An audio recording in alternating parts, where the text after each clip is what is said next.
And I believe I'm an eternal being. I believe I'm eternal. And in fact, all religions that you study always talk about you're going to be around for eternity, whether it's heaven or hell, whether it's karma or whatever, nirvana, consciousness is going to exist. So you're going to be stuck with yourself for a very long time, which then begs the question, well, if I'm waking up now and it's 2019 and I have this healthy body and this charisma and I'm successful, my goodness, I'm going to use the same passion, the life that I've created with those great habits. And I'm going to turn it inward and I'm going to bloom like a flower in a new way because, hey, someone did it at 33 years old. You're 38. Mm-hmm. So what? There are people in this group that we're about ready to go that are in their 80s and they could be home watching Wheel of Fortune and they're all in.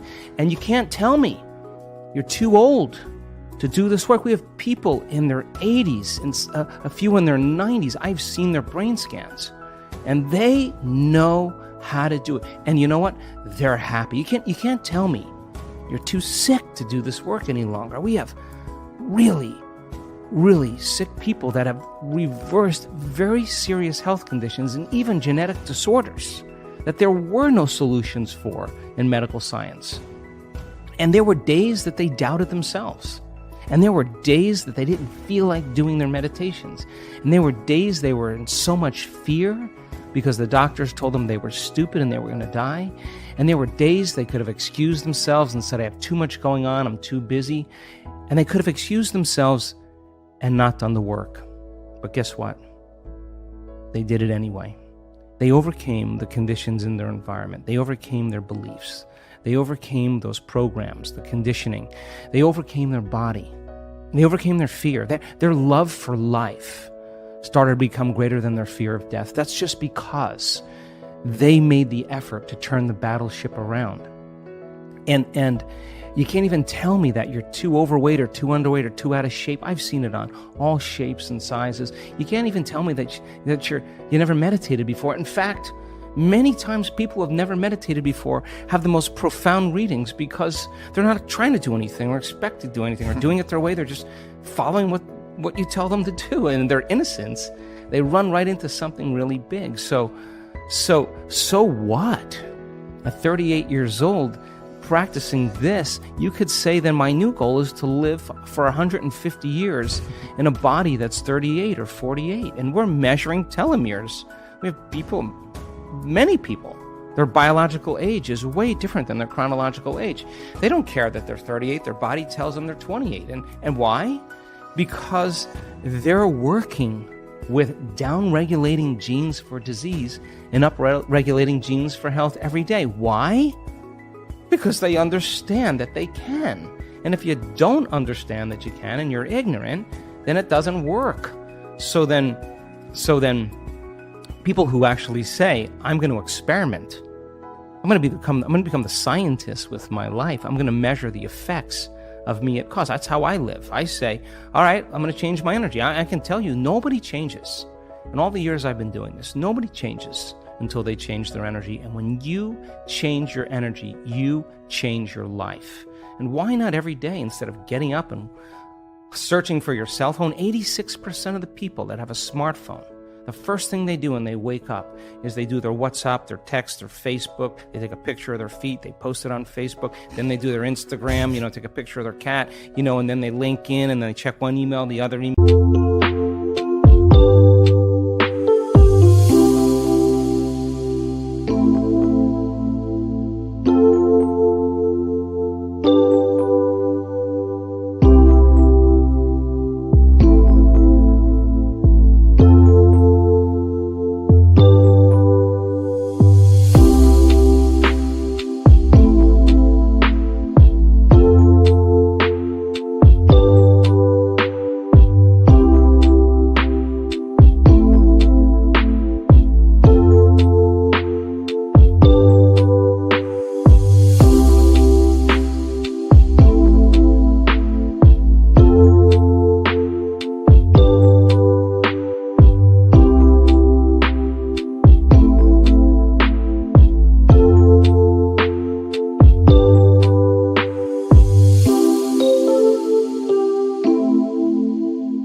they check the news, and now their attention on everything known in their life. They reaffirm their identity, and then they go through all those routine behaviors.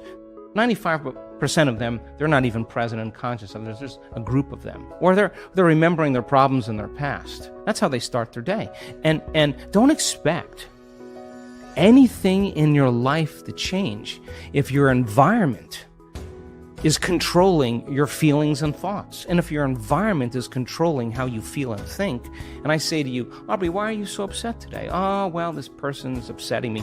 What you're really saying is that person is controlling your feelings and your thoughts, and that means you're a victim to your environment. Well, to turn that around and you start realizing your feelings and thoughts create your environment, and you start seeing the effects of you at cause, you're going to react less to the people in your life because you're going to understand that you'll be back to the victim consciousness. And when you start seeing that you're creating outcomes in your life, you're going to believe more that you're the creator of your life and less the victim of your life. And I say, the more you practice it, the better you get at it. It's a movement now. I mean, I'm waking up in my dream. I honestly, Aubrey, never thought that I would witness what I'm witnessing in this lifetime. And there's a new consciousness emerging. There's something happening where people are latching on to their own empowerment, latching on to their own unlimitedness. And it's becoming very contagious. So the person, you know, I used to golf a lot with my friends, and I used to say to them, I mean, I'm a decent golfer, but I'd say to them, I'm just not good enough to get upset. I'm really not. But I'm going to have a lot of fun, and I'm going to play. And the more fun I have, the better I play. I watch, you know, you duff a shot, and then you start getting angry and frustrated. It's the same thing. Yeah. That's your game is you're gonna make the same mistake on the next swing because your emotion is keeping you in your past. So you got to make a choice to self-regulate or not. And the ones that get right back on, that have ice water in their veins, that can settle down and refocus again, yeah, those are the ones that execute really well. So the person who can't get beyond themselves, it's just a matter of practicing. How many balls do you have to hit? How many punches do you have to throw? How many kicks do you have to throw? Till all of a sudden you start looking forward to doing it. And yeah, I can tell you this because I've been doing it for a very long time. Some days are easier than others, but I'm not going to give up. I'm just not. I mean, if I'm going to carve out some time, then I'm all in. I'm not going to shut my cell phone off. I'm going to can disconnect from it. It's all going to be there when I get back. What I'm going to do is I'm going to make my inner world more real than my outer world. And step by step, I mean, you can't get impatient doing this. You can't get frustrated doing this. You can't get resentful doing this. You can't force it or control it doing it. I've seen what happens in the brain. You're going to make your brain worse. So sooner or later, you start figuring out that isn't it. And all of a sudden, you start following the instructions. And you start going, wow, that was really easy. What was I doing up to this point? Everything but the formula. You were doing everything else but the formula. Doing it your way, analytical mind telling you to quit, it's too hard, you'll never get it. Yeah, those are the exact things that are standing in the way between you and your future. And every time you become conscious that you do that and you settle back down, that's a victory. Every time your body wants to get up and check an email or check the cell phone or get up and get a cup of coffee and you settle it down, you're telling the body it's no longer the mind, that you're the mind. Every time it wants to go back to the past and romance some trauma just to reaffirm some emotional state, and you become conscious of that and you say, where I place my attention is where I place my energy, and I'm siphoning energy out of the present moment into the past, and you become conscious of it and you return back to the present moment, that's a victory. And every time you start thinking about the staff meeting at 6 o'clock or 5 o'clock in the afternoon, and that's the known, and you stop and you return back to the present moment, you're disinvesting your attention and energy out of that future, and you're making room for the unknown in your life, and that's a victory. And when your will gets greater than the program, because most people lose their free will to programs, because they are on that wheel where you could take their yesterday and lift it up and set it on their tomorrow, because they're in the habit of doing everything in a routine way. So then when they lose their free will to a program and their body, which is a habit, has become the mind, now their body's dragging them into a predictable future.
and they've lost their free will to a program. And you sit down and your body is telling you, I'm going to die in this meditation, I'm going to suffocate, this is going to end, and I can't. And you just keep settling it back down.